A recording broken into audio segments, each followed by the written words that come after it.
Hello Y-T family, कसे आहात सगळे? मस्त मजेत ना? तर मजेतच असायला हवेत.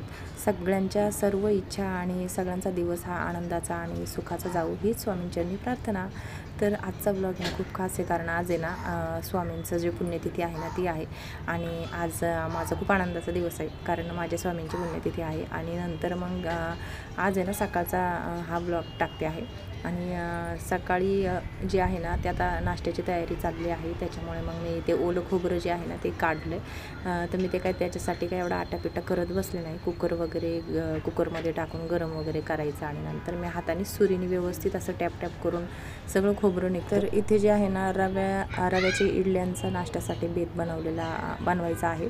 तर त्याच्यासाठी मी खोबरं बारीक करते आहे. आणि तुम्ही बघू शकता मी इथे फक्त विळीच वापरते, कारण मला सुरीने पटापट खोबरं नाही का. तर विळीची जी आहे ना सवय ही मला जवळजवळ शाळेत असल्यापासून आहे. तुम्ही बघू शकता इथे काही मी स्पीड वगैरे काही केलेलं नाही आहे. फटाफट असं विळीने मला कापता येतं. मग ती कुठलीही वेळ असू दे, पण ही वेळी खूप छान आहे माझ्या सासूबाईंची.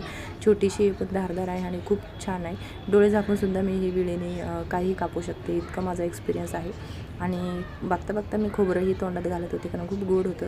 तर चला इथे चटणी वगैरे करायला घेतली. मी ते खोबरं टाकलं आणि नंतर मग 2 मिरच्या वगैरे टाकल्या. माझ्याकडे काही पुदिना नव्हता त्यासाठी. आणि त्याच्यामध्ये मग मी थोडंसं कोथिंबीर टाकली. कोथिंबीर पाहू शकता मी ते डब्यामध्येच ठेवते. डब्यामध्ये जो कागद असतो ना, कागदामध्ये कोथिंबीर ठेवली तर छान राहते, ओली पण राहत नाही. आणि व्यवस्थित अशी जवळजवळ आठवडाभर एक गड्डी राहते बघा कोथिंबीरची. तर तुम्ही कशी ठेवता मला कमेंट करून नक्की सांगा, पण अशी ट्रिक नक्की वापरा, खूप छान राहते कोथिंबीर. आणि नंतर थोडासाच आल्याचा तुकडा टाकते, कारण ते आल्याच्या दश्या आहेत ना त्या तोंडात आलेल्या मुलांना अजिबात चालत नाही. आणि नंतर मग मी त्याच्यामध्ये थोडी साखर वगैरे टाकली. साखरेने छान चव येते. आणि नंतर शेंगदाणे भाजून टाकण्यापेक्षा आपला दाण्याचा कूट शॉर्टकटमध्ये जरी टाकला ना तरी छान लागते चटणी. आणि ही आपलं डाळ व 2 चमचे. तरी ते चिव आहे ना मात्र ती मध्ये मध्ये करत असते, तुम्हाला तर माहितीच आहे मी काय बनवायचं म्हटलं का. आणि 1-2 चमचे दही टाकलं, छान असं बारीकसर करून घेतलं. आणि हे बघा पीठ तुम्हाला सांगायचं होतं की 1 वाटी बारीक रवा आणि 1 वाटी तांदळाचं पीठ घेऊन ना हे रात्रभर मी ठेवलं होतं भिजत. त्याच्यामध्ये काहीच नाही, फक्त पाणी वगैरे टाकलं होतं. आणि दुसऱ्या दिवशी असं फर्मेंट झालं, छान फुगलं. आणि नंतर त्याच्यामध्ये इनोची पुडी टाकली पूर्ण अख्खी. आणि ते जे फसफसण्यासाठी, जे ॲक्टिवेट होण्यासाठी नाही ते चिवणे पाणी टाकलं बघा. तिला खूप आवडतं असं काही करायचं म्हटलं का. तुम्हाला तर माहितीच आहे ना, आता सुट्ट्या लागल्यात, व्हॅकेशन काही चालू नाही झालं, कारण चिवची स्कूल बदलायची आहे. त्याच्यामुळे मग तिला काही CBSE पॅटर्न नाही आहे व्हॅकेशनसाठी. त्याच्यामुळे आता तिला SSCच पॅटर्न द्यायचा आहे, म्हणून तिला आता सुट्ट्याच लागलेल्या आहेत. आणि त्यामुळे मग तिला मी अशी काही मदतीला घेत असते. आणि छान आता इथं सांबार करायचं चाललं आहे. तर कालचं वरण पण थोडंसं शिल्लक होतं आणि थोडीशी डाळ मग मी टाकली होती. असं काही वायाला घालवायचं काहीच कारण नाही, कारण कालचं जरी वरण राहिलं तर दुसऱ्या दिवशी मी काहीतरी बेत करत असते. म्हणजे सांबार वरण उरलं तर त्याचं सांबार बनवायचे, पोहे बनवायचे आणि नंतर ते यूज होऊन जातं. आणि नंतर मग मी कढीपत्ता टाकला, तेलामध्ये पटकन कांदा वगैरे टाकला, जिरे मोहरीची फोडणी वगैरे दिली. आणि लाल तिखट टाकले, आपला सांबार मसाला वगैरे टाकून, हिंग वगैरे टाकून जे वरण आहे. आणि लसणाची फोडणी पण टाकते मी. बरेच जण लसूण नाही वापरत सांबाराला, पण छान लागते, चव छान लागते, तुम्ही एकदा वापरून बघा. हळद वगैरे टाकून घेतली, लाल बेडगी मिरची वगैरे टाकून घेतली. आणि छान असं त्याच्यामध्ये सांबार मसाला टाकला. तर सांबार मसाला तुम्ही कोणता यूज करता ते पण मला सांगा. मी सुहानाचा यूज करते, छान असतो आणि चव पण खूप छान लागते. माझ्या हातचं सांबार नेहमीच छान होतं घरामध्ये, म्हणजे घरातले सगळे असंच म्हणतात. नंतर इथे चिंच टाकते आणि गूळ टाकते, त्याशिवाय काय सांबार काय अधुरंच आहे. आणि थोडंसं मीठ टाकलं, कारण ऑलरेडी कालच्या वरणामध्ये पण मीठ होतं. आणि नंतर मग मला त्यात चटणीला फोडणी द्यायची होती, त्याच्यामुळे मग एका पॅनमध्ये ना, हे छोटंसं पॅन आहे बघा, हे सासरी भावांचं आहे. माझे सासरे जेव्हा ट्रकवर जायचे ना तेव्हा ही पॅन घेऊन जायची आणि याच्यावरच मग असं भात वगैरे किंवा काय असं बनवायचं असेल ना, अंड्याची पोळी वगैरे, तर तसं बनवायची. छोटासा स्टोव घेऊन जायचे. आणि इथे मी टाकलेलं आहे तेलामध्ये जिरे मोहरी, आपली बेडगी मिरची, लसूण आणि कसुरी मेथी टाकली. थोडीशी जरा जळली थोडी, पण छान लागते जळकटसुद्धा. तुम्ही ट्राय करून बघा, मस्त वास येतो असा चटणीला. आणि इथे माझी चटणी रेडी आहे. प्रत्येक वेळेस ना आपल्या बायकांना आहे ना भाजी आणि पोळी करायचाही कंटाळा येतो आणि खायचाही कंटाळा येतो. ही प्रत्येक मैत्रिणीला मला माहितीच असेल, असं होत असणार आहे. मला कमेंट करून नक्की सांगा. आणि त्यामुळे मी आहे ना आज असं इडलीसाठी सुद्धा ना एवढं असं ते तांदळाचं पीठ आणि नंतर उडदाचं मग रात्री बारीक करून ठेवा, मग ते सकाळपर्यंत ठेवा आणि मग ते यूज करा. ते करण्यापेक्षा ना हा झटपट पदार्थ होणार आहे. तुम्ही ट्राय करून बघा. कदाचित केलाही असेल तुम्ही सगळ्यांनी ट्राय. तरी इथे बघा चिव आली. चिवला आहे ना इडलीचं पीठ जे आहे ना ते तिला सर्व करायचं होतं. तर तिला म्हटलं तू कर आणि छान अशी स्माईल दे बरं का म्हटलं आपल्या मावशांना. आणि तिने मग दिली. इथे पीठ इथे मी पाणीसुद्धा गरम करायला ठेवलं आणि कारण थोडंसं पाणी आधी उकळी आली तरच आपल्याला ते वर टाकता येईल, कारण गार याच्यात ठेवलं तर मग त्या पटकन फुगणार नाहीत. त्याच्यामुळे मग मी आधी पाणी उकळून घेते आणि मग त्याच्यावर त्या ताटल्या वगैरे ठेवून देतो आपण इडलीच्या.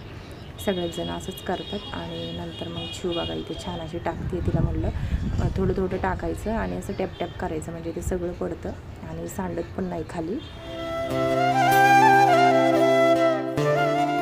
आणि मुलींचं कसं असतं ना, आपण आया जेव्हा आपण घरात काम करतो, किचनमध्ये काही काम करत असलो ना की मुली या हमखास येतातच. ती माझी मुलगी असो नाही तर कुणाचीही मुलगी असो, प्रत्येक आईला मुलीचा हा हातभार लागतच असतो घरामध्ये. कितीही छोटी असू द्या आणि कितीही मोठी झालेली असू द्या, तिलाही ॲटोमॅटिकच आवड लागते या सगळ्या गोष्टींची. आणि बघता बघता मुली या मोठ्या पण होऊन जातात आणि कधी त्यांच्या घरीही जातात आपल्याला कळत नाही. फक्त आठवणी आपल्या बरोबर राहतात.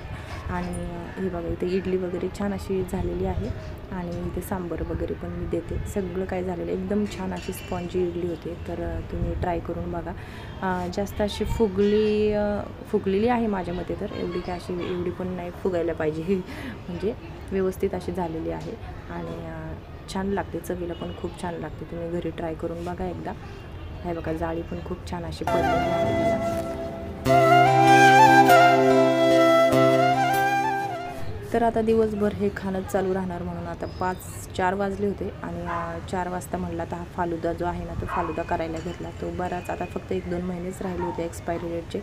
तर दूध होतं, म्हटलं या दुधामध्ये हा फालुदा करून टाकावा. आणि हे भांडे बघा सगळे नाश्त्याचे, एवढे भांडे पडले. चहा झाला का, नाश्ता झालं की चहा लागतो म्हणून चहाचे भांडे, त्यात ग्लास वगैरे मुलं सारखे काढत असतात. त्याच्यामुळे आमच्या घरात 4 वेळा तरी भांडे घासावे लागतात.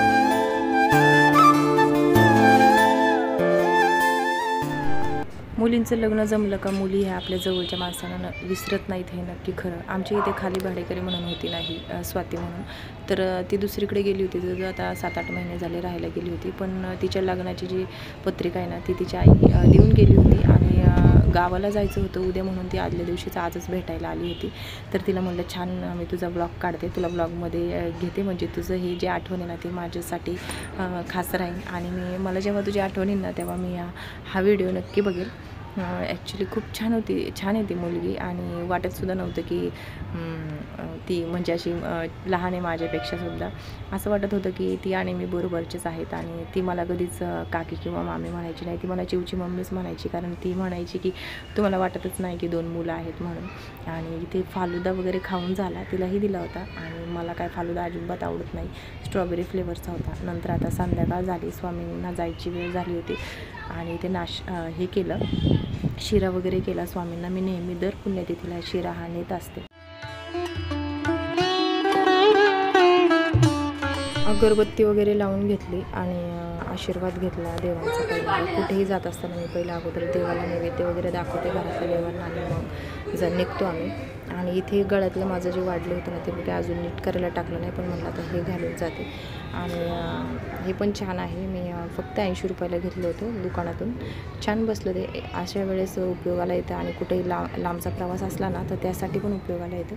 तर चला इथे स्वामींच्या मठात आलो. तिथे आतमध्ये काय मला तुम्हाला फोटो वगैरे काय काढता आला नाही मला, त्याच्यामुळे व्हिडिओमध्ये मी काय हे नाही दिला तुम्हाला. आणि नंतर जो प्रसाद आहे ना तो घेतलेला. तिथे म्हणाले की तुम्हीच सगळ्यांना द्या, वाटा. तर इथे मला तो योग छान आला की मी सगळ्यांना हाताने प्रसाद वाटला. आणि जे कोण होते ना ज्यांचं दर्शन झालेलं होतं आणि जे खाली बसले होते त्या सगळ्यांना मी प्रसाद वाटला आणि सगळ्यांना तो पुरलाही. आणि नंतर मग तिथून आम्ही जरा वेळ बसलो खाली आणि छान असं तिथं स्वामींचं नामस्मरण केलं.